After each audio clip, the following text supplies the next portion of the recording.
जैसे एक टॉपिक है GST, goods and services tax. नया टैक्स है ना, अभी कुछ साल पहले आया था।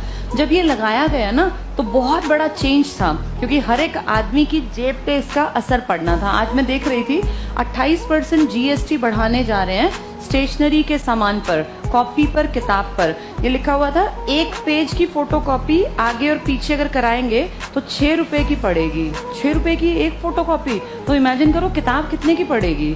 बहुत ज्यादा महंगाई बढ़ती जा रही है, बहुत ही ज्यादा।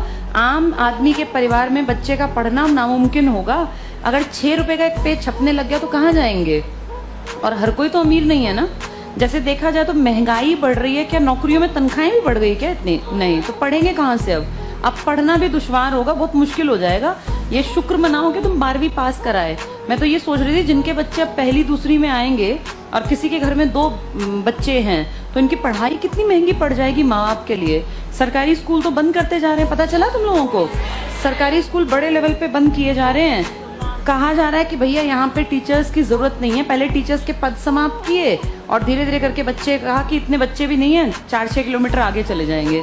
जैसे ये भी पता नहीं चल रहा आगे जाके बहुत नुकसान मिलेगा। 5-6 सालों में देखना पढ़ाई भी लिमिटेड लोग ही कर पाएंगे अगर इसी स्पीड से काम चला तो, ये बंद करने का। तो ये जो जीएसटी लगा था ना, ये जीएसटी पूरे देश के हर आदमी के ऊपर लगना था। उस टाइम पर इन तीनों ने तो हाँ की ही की, आधे से ज्यादा विधानसभाओं ने भी हाँ की। तब जाके आपके देश में कौन सा टैक्स लगाया गया था?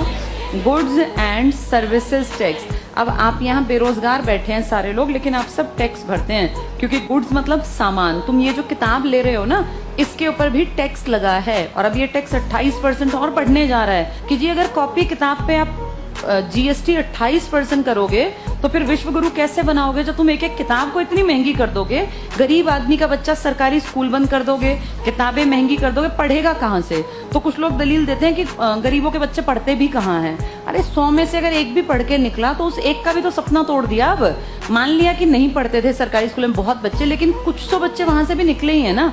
अब हमारी जिम्मेदारी क्या है कि उन कुछ को भी दबा दें, खत्म कर दें या उनको आगे बढ़ाएं। हर किसी के पिताजी तो नहीं कमाते 30,000 रुपए।